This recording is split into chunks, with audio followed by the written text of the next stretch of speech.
TTV அண்ணன் தினகரன் அவர்கள்லாம் வந்து பேட்டி எடுக்குறாங்க. அப்போ வந்து முதல் மீட்டிங்லேயே அமித்ஷா வந்து எடப்பாடி தலைமையில தான் வந்து கூட்டணிங்க. அவர் தான் முதல்வர் வேட்பாளர்ன்னு அறிவிச்சுட்டு போனாரு. ஆனா, அதுக்கு பிறகு இப்ப பேசின மீட்டிங்ல வந்து பார்த்தீங்கன்னா, அதிமுகவுல யாரோ ஒருத்தர் தான் வந்து முதல்வரா இருப்பாரு அப்படின்னு சொல்றாரே. அப்ப எடப்பாடிய விட வேற யாராவது உள்ள இருக்கிறாங்களா? அப்படின்னு சொல்லி நிருபர்கள் கேட்கறதுக்கு அண்ணன் டிடிவி அவர்கள் பதில் சொல்றாங்க. அதாவது முதல்வர் வேட்பாளர் யாருங்கிறத வந்து அதிமுகவுல ஒருத்தர் முடிவு பண்ணிக்குவாங்க. அதத்தான் அமித்ஷா சொல்லியிருக்காங்க. ஏன்னா, அந்த கட்சியோட விவகாரம் அது.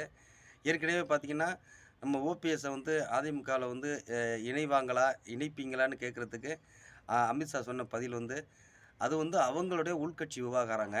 அதில எப்படி நம்ம தலையிட முடியும் அப்படின்னு சொன்னாரு. அதே போல தான் வந்து அந்த கட்சியில சேர்ந்து பெரும்பான்மையா வந்து எம்எல்ஏக்கள் வந்து யார தேர்ந்தெடுக்காங்களோ, அவங்க வந்து முதல்வராவாங்க. அப்படிங்கிறத அமித்ஷா சொல்லியிருக்கிறாங்க. உங்க கருத்து என்னன்னு திருப்பி அண்ணன்ட்ட கேட்கும்போது, அண்ணன் தான் சொல்றாரு, அமித்ஷா கருத்து என்னவோ, அந்த கருத்து தான் அந்த கூட்டணியில் உள்ள அத்தனை பேர் கருத்துமே. தேசிய ஜனநாயக கூட்டணியில் உள்ள அனைவரின் கருத்தும் அமித்ஷா கருத்தும் ஒண்ணு தான்.